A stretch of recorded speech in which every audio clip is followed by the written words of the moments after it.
හරි.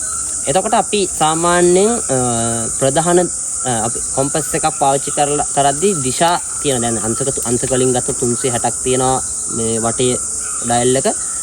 එතකොට ප්‍රධාන දිශා කියලා තියෙනවා, අනු දිශා කියලා තියෙනවා, අතිරේක දිශා කියලා තියෙනවා.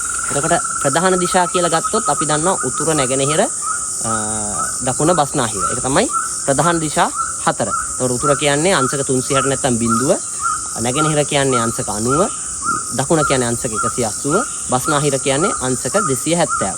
එතකොට ඊළඟට තියෙනවා ප්‍රධාන දිශාවන් හරි මැදින් යන අනු දිශා. හරිද? අනු දිශා. එතකොට උතුරයි නැගෙනහිරයි හරියට මැදින් යනවා අංශක 45න් යනවා ඊශාන දිශාව. ඊට පස්සේ නැගෙනහිරයි දකුණයි හරියට මැදින් යනවා අංශක 135න් ගිනිකොන දිශාව. ඊට පස්සේ දකුණයි බටහිරයි අතරින් යනවා නිරිත දිශාව. බටහිරයි උතුරයි අතරින් යනවා වයඹ දිශාව. ඊට පස්සේ තියෙනවා අන්නේ ප්‍රධාන දිශාවකුයි අනු දිශාවකුයි හරියට සමච්ඡේදනය කරන දිශා නැත්නම් අතිරේක දිශා කියලා කියනවා. එතකොට ඒවට අපි කියනවා උතුරයි ඊශානයි අතර තියෙන අතිරේක දිශාව තමයි උතුරට බර වූ ඊශාන. ඒ කියන්නේ අපි කියන්නේ ප්‍රධාන දිශාව තමයි බර වෙලා කියලා කියන්නේ අනු දිශාවෙන් තමයි දිශාව හඳුන්වන්නේ.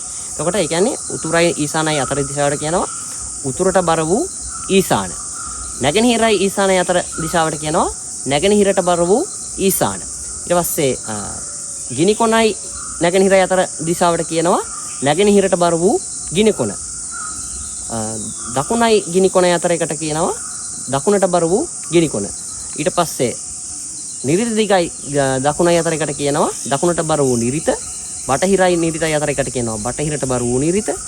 ඊට පස්සේ බටහිරයි වයඹටයි අතර දිශාවට කියනවා බටහිරට බර වූ වයඹ සහ අන්තිමට උතුරයි වයඹයි අතර එකට කියනවා උතුරට බර වූ වයඹ. එතකොට අපි ඕක ඉංග්‍රීසි වලින් කියනවා නම් අපි එකක් මම කියන දෙකක් පැහැදිලි වෙන්න එකක් කියන්නම්. උතුරයි නැත්නම් උතුරට බර වූ ඊශානට කියනවා north of north east කියලා. ඊට පස්සේ නැගෙනහිරයි ඊශානය නැත්නම් නැගෙනහිරට බර වූ ඊශානට කියනවා east of north east කියලා. අන්න ඒ ආකාරයෙන් අපි දිශාවන් ටික නම් කරනවා. එතකොට ඒ වගේ ගත්තාම ප්‍රධාන දිශා, අනු දිශා සහ අතිරේක දිශා ගත්තාම දිශා 16ක් තියෙනවා. ඒ දිශා 16 සාමාන්‍යයෙන් විශේෂයෙන් මතක තියා ගැනීම වැදගත්.